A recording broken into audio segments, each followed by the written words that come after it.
What's up, Taiwan? I'm Reece with news from here in Taiwan and around the world. Taiwan's government is warning cuts to its budget could affect public services and its ability to fight Chinese propaganda. It's urging the opposition, which controls the legislature, to reconsider its cutbacks.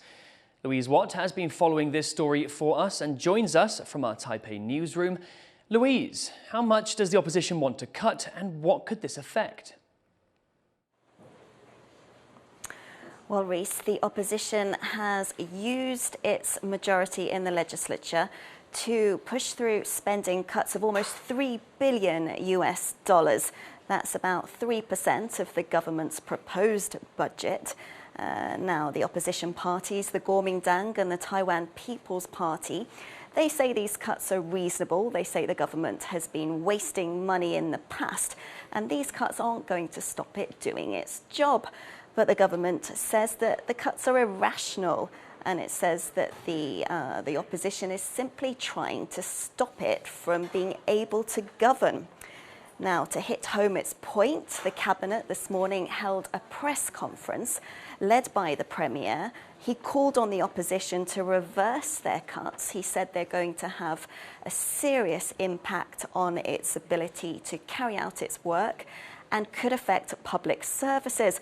Also at the press conference were each government department talking about the effect that the cuts would have on them, including the Mainland Affairs Council, which said the cuts would harm their ability to counter Chinese disinformation. This is what the deputy minister said. 但是后来在野党又提出要把我们业务费直接砍成1块钱那这个是什么意思呢？简单说就是陆委会所有的业务，包括这个反渗透、反宣传、反统战，然后情资收集、研判等等这些都不用做了。Now this is because the opposition is taking aim at the government's media budget. In one example, it's cutting 60% of the government's advertising budget. Now the opposition says that's because these advertising budgets are just a way for the ruling party to get free publicity.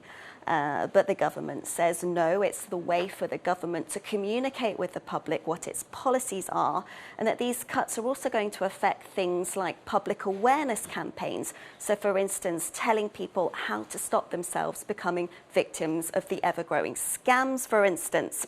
Now, this more broadly illustrates the difficulties that President Lai Ching-te and his government have had since they came to power in May, because when they came to power, the legislature became dominated by the opposition. They're having trouble pushing through their policies.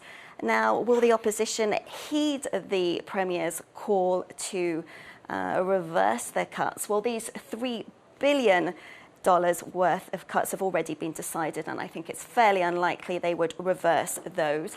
But discussions are continuing because there's still the full 2025 budget to be voted on tomorrow. The opposition is still deliberating over hundreds of proposals, including cuts to gender equality services. There's a proposal there to cut the budget from $500,000 to $90, and one that's going to get a lot of attention is cuts to subsidies for Taiwan's loss-making power company.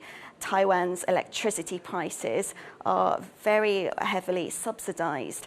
If they start cutting subsidies there, electricity bills will soon rise. Those are the kinds of cuts that the public's going to start noticing very quickly. Well, thanks for that update, Louise. That was Louise Watt in our newsroom. Donald Trump's inauguration is 1 day away. Taiwan's legislative speaker, Han Kuo-yu, is leading a delegation in D.C. for the ceremony. But due to a last-minute decision, the group's plans are up in the air. Leslie Liao reports from Washington, D.C. And together, we will make America powerful again. On the eve of his inauguration, Donald Trump speaks to his supporters at a rally in Washington, D.C., promising strict limits to immigration on his first day in office. We have to set our country on the proper course. By the time the sun sets tomorrow evening, the invasion of our borders will have come to a halt, and all the illegal border trespassers will in some form or another be on their way back home. Trump will be sworn in as the 47th U.S. president on Monday. Facing frigid temperatures, the inauguration ceremony has been moved indoors and scaled down. It's the first time since 1985 that a U.S. president will be sworn in inside the Capitol Rotunda. And Washington, D.C. has been scrambling to accommodate the new plan. Taiwan's delegation, led by Legislative Speaker Han Kuo-yu of the Kuomintang, arrived in D.C. for the ceremony. The cross-party group includes lawmakers from the Kuomintang, the Democratic Progressive Party, and the Taiwan People's Party. But the sudden decision to hold an indoor inauguration has complicated the delegation's plans. They won't be able to attend the indoor ceremony. Speaking at a welcome banquet in Maryland, Han says the change in schedule won't affect much of their plans. 因为这是大风雪的关系，美方的安排有一点点调整跟变动。那我们是客人，我们完全尊重主办方。 Outside the banquet, protesters calling for Han to step down as legislative speaker, saying he's behind a divided chamber back home. But with the delegation here in the U.S., their focus remains on showing Taiwan's support for the new administration. Aside from the inauguration, they're also set to meet with U.S. lawmakers and think tanks. Despite the uncertainty around the Taiwan delegation's plans for the inauguration, spirits remain high that their time here in D.C. will be productive. Leon Lien, Laurel Stewart, and Leslie Liao in Maryland, USA for TaiwanPlus. US President-elect Donald Trump has said he would, quote, save streaming app TikTok ahead of its looming ban in the country. We need to save TikTok because we're talking about a tremendous... Who in this audience goes with TikTok? Many? Yeah, very popular. TikTok thanked Donald Trump for its return after coming back online after briefly going dark on Sunday. Trump has said he plans to issue an executive order allowing the Chinese-owned app to continue operating as soon as he's inaugurated. The US government moved to ban the app in 2024, citing national security concerns over its links to China. TikTok has about 170 million US users. 3 Israeli hostages who have been held in Gaza for the past 15 months of war have been returned to home soil, reunited with their families in return for dozens of Palestinians detained in Israel.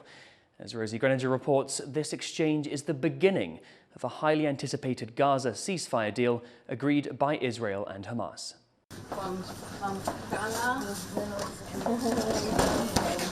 A joyous reunion at a hospital in Tel Aviv. 3 Israeli hostages returned to their families after more than 15 months in captivity in Gaza. Taken on October 7, these 3 women were the first hostages released by Hamas fighters as part of the ceasefire deal agreed with Israel. There were emotional scenes as the first images of the exchange were broadcast. Super excited. This is the first time we've seen her since that day, October 7th, and we didn't had any signal for life from her for a whole year now, and this is the first time we're seeing her, and we're seeing her walking on her 2 feet, and we're just waiting here to hug her and say how much we love her. It's a beautiful day. After so long, we got a beautiful day. There is 3 hostages, young hostages, returning home. Israeli Prime Minister Benjamin Netanyahu was on the phone during the exchange. and had his officers pass on a message directly to the released hostages. אלה החטופות הראשונות בסבב הזה שאנחנו מחזירים הביתה, ואני מבקש גל שתמסור להן, לרומי, לדורון, לאמילי, עם שלם מחבק אתכם. ברוכות השבות הביתה. Also heading home, 90 Palestinians who were detained in Israeli jails, released in exchange for the 3 Israeli hostages. Some of these prisoners as young as 15 years old.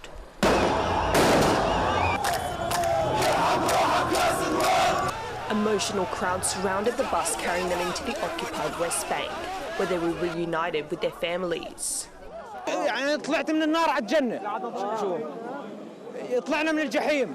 قمعات، ضرب، غاز، بتعد وانت راسك على الارض، بفوتوا عليك، بضربوك، برشوك غاز، بسبوا عليك، بغلطوا عليك، عجبوا فينا يعني، ما سووش اكل فيش، حلو فيش، ملح فيش ولا اشي ولا اشي. حرية، كنا نشوف السماء بس بمربعات صغيرة. كنا نحكي يا رب نشوف السماء بدون هالمربعات. تمنا أول ما طلعنا من باب السجن شفنا جبال الكرمل، شفنا السماء، شفنا كثير أشياء. Over the next 6 weeks, hundreds of Palestinian prisoners will be sent home in return for 30 more of the 91 Israeli hostages that remain in Gaza. It's one of the biggest prisoner exchange deals in modern history. Fighting was halted in Gaza to make way for the prisoner swap, after mediators from the US, Egypt and Qatar negotiated an agreement between Israel and Hamas. The ceasefire was delayed by a few hours, as Israeli Prime Minister Benjamin Netanyahu alleged Hamas had not provided the names of the hostages to be released in time. But after finally taking effect, outgoing US President Joe Biden, on his last day in office, acknowledged the work is far from over. Today's ceasefire in Gaza and the release of hostages is a result of a principled and effective policy that we presided over for months. And we got here without a wider war in the Middle East than many predicted. And now it falls on the next administration to help implement this deal. As agreed, much-needed aid is now flowing into Gaza through its border with Egypt. 600 truckloads will be allowed in every day of the initial 6-week ceasefire. Half will be directed into the enclave's north, where warnings have been raised that a famine is imminent. You can see it behind me. We have now goods coming. We can make sure that 1.1 million people that are on food crisis can get the right assistance. They are able to go back to where they belong, and we will be able to serve them and follow them with what needs to be a long-lasting ceasefire. But uncertainty remains, as one wrong move from either side could end the truce. For now, Palestinians in Gaza are grateful for a halt in fighting. But after 15 months of bloodshed and destruction, with their homes reduced to rubble, the task ahead is overwhelming. Scott Huang and Rosie Greninger for TaiwanPlus. Southeast Asian countries have sent a joint message to Myanmar's ruling junta, advising them not to hold an election during a civil war. But we told them election is not a priority at the moment. The priority now is to ceasefire, and everybody have to stand down. See, that is important. And access to all segments on the humanitarian aid in Myanmar. The Association of Southeast Asian Nations, or ASEAN, is urging the warring factions in member state Myanmar to engage in dialogue and find a path towards peace. Myanmar has been embroiled in a civil war since its military staged a coup in 2021. The UN estimates over 17 million people in the country need humanitarian aid. Thank you for watching What's Up Taiwan. You can visit the TaiwanPlus website or follow our social media for more stories from Taiwan and around the world. Finally, we'll play out with sculptures of devils and fairy tale characters from the Ice Art Festival in the Czech Republic. I'm Reece. Take care and see you next time.